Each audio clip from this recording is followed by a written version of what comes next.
fog clung to the cliffs like a ghostly veil, thick and impenetrable. Crestview Point had always been a place of beauty, a scenic overlook where lovers met and tourists snapped pictures of the endless ocean, but today it felt different. Wrong. Detective Ryan Calloway adjusted his coat against the biting wind as he stepped closer to the abandoned car, perched dangerously close to the edge. It was a dark blue sedan, its headlights dimly flickering as if struggling against the mist. The driver's side door was slightly ajar. Emily Carter's car. Sheriff Tom Grayson stood beside him, arms crossed. "This ain't the first time we've found a car like this," he muttered. "But usually, there's a body." Ryan shot him a look, not helping. He crouched beside the vehicle, scanning the interior. Emily's phone sat on the passenger seat, screen cracked. A half-empty coffee cup rested in the cup holder, the liquid inside still warm. She hadn't been gone long. Ryan reached for the phone, flipping it over. The lock screen showed 12 missed calls from someone named Mom. His jaw tightened. "This doesn't feel like a runaway," he said. Grayson sighed, rubbing a hand over his stubbled jaw. Kid could have gotten upset, walked off to clear her head, maybe slipped. He gestured toward the jagged cliffs. Ryan stood and looked over the edge. Waves crashed violently against the rocks below, swirling white foam into the dark abyss. If Emily had fallen, there would be something, a shoe, a piece of fabric, a body. But there was nothing. The unease in his gut deepened. He turned back toward the car. A few feet away, something caught his eye, a set of footprints leading away from the vehicle. They disappeared into the dense fog, swallowed whole by the night. "Someone else was here," Ryan murmured. Grayson frowned. "You think someone took her?" Ryan didn't answer right away. Instead, he followed the tracks a few steps before stopping abruptly. A second set of footprints, larger, heavier. His pulse quickened. Emily wasn't alone. He turned to Grayson, eyes dark with determination. "We're not dealing with an accident," Ryan said. "We're dealing with an abduction." Detective Ryan Calloway followed the footprints cautiously, his boots sinking into the damp earth. The fog was thick, swirling around him like a living thing, muffling every sound except for the rhythmic crash of waves below. Beside him, Sheriff Tom Grayson kept a hand near his holster. "I don't like this," he muttered. "Fog's too damn heavy. Could be walking into anything." Ryan didn't reply. His focus was locked on the trail ahead, 2 sets of footprints leading away from Emily Carter's abandoned car. The first were light, uneven, almost hesitant. Emily's. The second, larger, deeper. Someone else was with her. Was she running? Was she forced? The thought sent a chill down Ryan's spine. The prints led toward a narrow dirt path, winding between the trees, deeper into the cliffs. Ryan pulled out his flashlight, sweeping the beam across the ground. That's when he saw it. A scarf, pale blue with tiny embroidered flowers, caught on a thorn bush. It fluttered slightly in the cold breeze. Ryan recognized it instantly. He'd seen Emily's mother wearing an identical one in a framed family photo in their home. Emily must have dropped it. He plucked it free and turned to Grayson. "This is hers." The sheriff exhaled. "Damn it." Ryan crouched down, studying the surrounding ground. The footprints continued for another 10 feet, then stopped abruptly. The earth here was disturbed, scuffed, and uneven. A struggle? Ryan's flashlight beam swept across the dirt until it landed on something that made his stomach tighten. A drag mark. It led off the path, vanishing into the dense trees. Grayson muttered a curse. "She didn't walk away, did she?" Ryan stood, jaw clenched. "No. Someone took her." A rustling sound.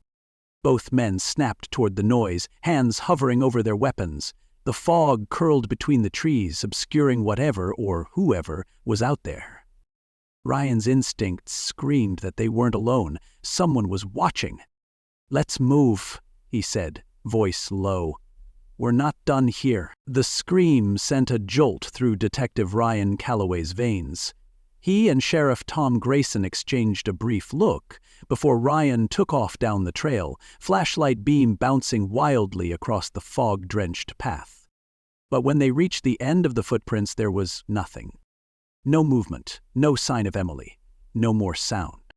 Ryan's breath was heavy as he scanned the trees. Had they imagined it? Or had someone deliberately made that sound to lure them deeper into the forest? "Damn fog plays tricks on you," Grayson muttered, hands on his hips. Ryan wasn't convinced. His gut told him someone else was out here, watching, waiting.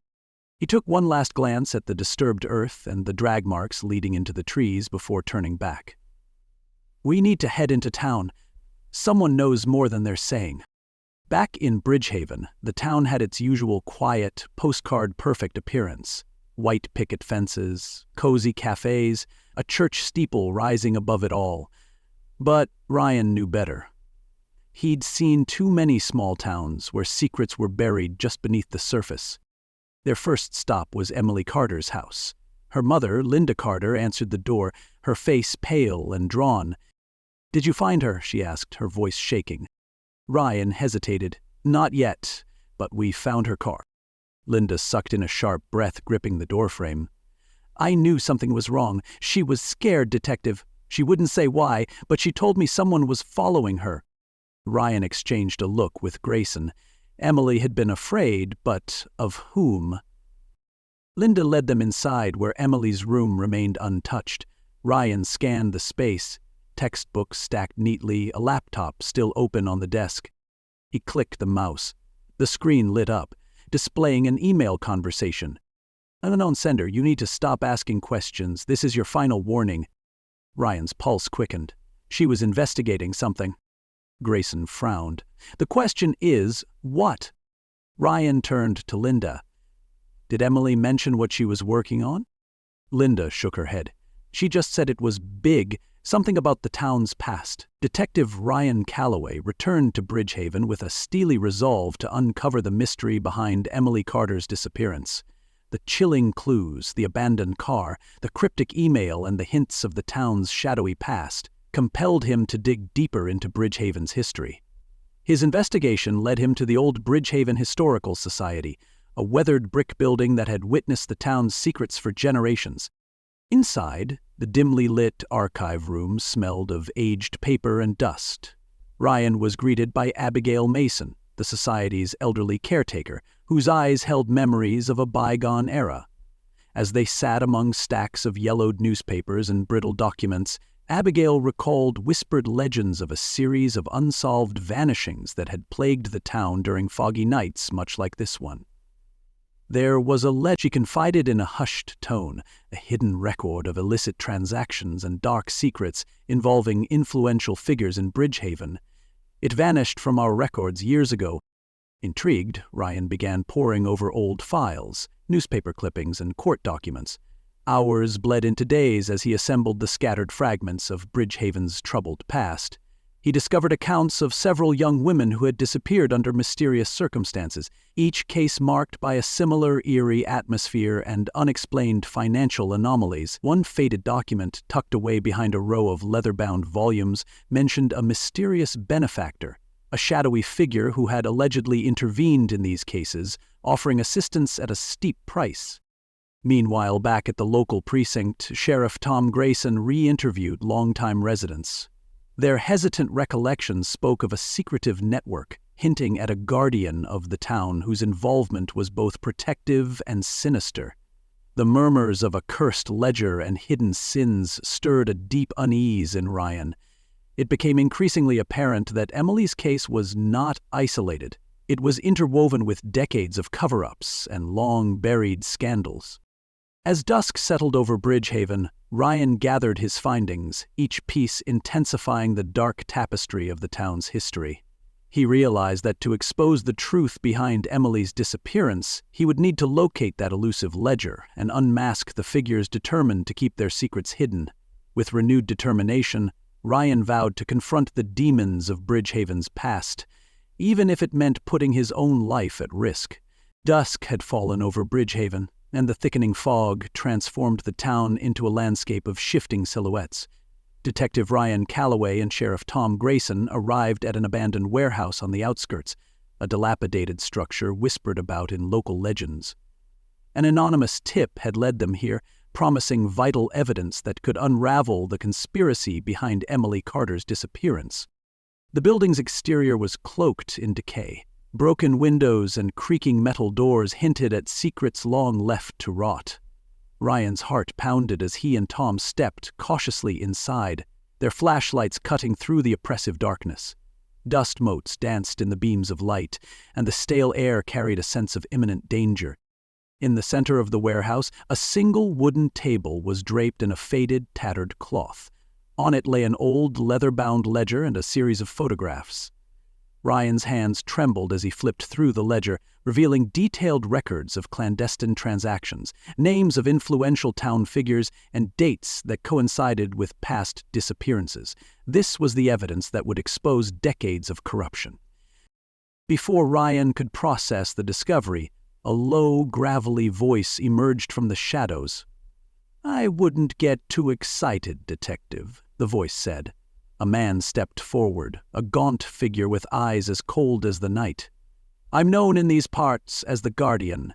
My duty is to keep Bridgehaven's secrets buried." Ryan squared his shoulders. "Your time is over. People deserve to know the truth, and Emily's suffering won't be in vain." The Guardian's expression twisted into a sneer. "You have no idea what forces you're meddling with. I've protected this town from the chaos that truth brings." His hand slipped into his coat, and for a tense moment both sides were locked in a silent standoff. Sheriff Grayson's grip tightened on his holster as the room's atmosphere grew electric. Ryan's eyes never left the Guardian. "I'm not afraid of you," he declared. "Expose your secrets and I'll expose everything."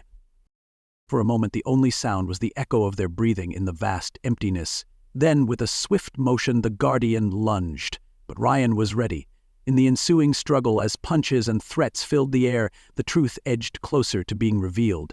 The ledger slipped from the Guardian's grasp, landing with a heavy thud on the floor, a symbol of the darkness about to be lifted. At dawn, as the fog finally began to lift from Bridgehaven, Detective Ryan Calloway clutched the weathered ledger, a repository of long-hidden secrets that had haunted this quiet coastal town for decades. The pages, stained with time and sorrow, detailed illicit transactions, corrupt alliances, and the sinister network that had orchestrated the disappearances, including that of Emily Carter. Now, armed with undeniable evidence, Ryan prepared to confront the town's dark underbelly and bring justice to those who had long evaded it. The town hall was packed that morning with anxious residents, local officials, and a throng of media. The heavy wooden doors creaked as reporters, cameras, and microphones filled the space. Sheriff Tom Grayson stood resolutely by Ryan's side, a silent testament to their shared commitment to unmask the truth. With a steady voice that belied the tension in the room, Ryan began recounting the harrowing journey, from the mysterious footprints and the eerie blue scarf to the heart-stopping confrontation in the warehouse. He unveiled the ledger, its pages a damning record of corruption that implicated powerful figures within Bridgehaven. Murmurs of disbelief rippled through the crowd. The ledger revealed not just financial irregularities, but personal betrayals, and a network of protectors who had silenced dissent and manipulated the truth. Among the listeners was Linda Carter, Emily's mother, whose eyes brimmed with tears as she absorbed the final piece of the puzzle behind her daughter's disappearance. In that moment, the layers of deceit that had shrouded Bridgehaven began to crumble, replaced by a collective yearning for justice. As Ryan detailed the plan for a coordinated crackdown, local law enforcement, aided by federal agents, moved swiftly. The notorious Guardian and his accomplices were rounded up in the following days, their dark empire dismantled piece by piece. With every arrest and every confession, Bridgehaven inched closer to reclaiming its lost innocence. Stepping out of the town hall into the brightening day, Ryan felt a bittersweet mix of relief and lingering grief. The dissipating fog symbolized not only the unveiling of hidden truths, but also the promise of a new beginning, a town freed from the chains of corruption, yet forever marked by its past. Ryan vowed that as long as shadows lurked in the corners of society, he would remain their steadfast beacon of light.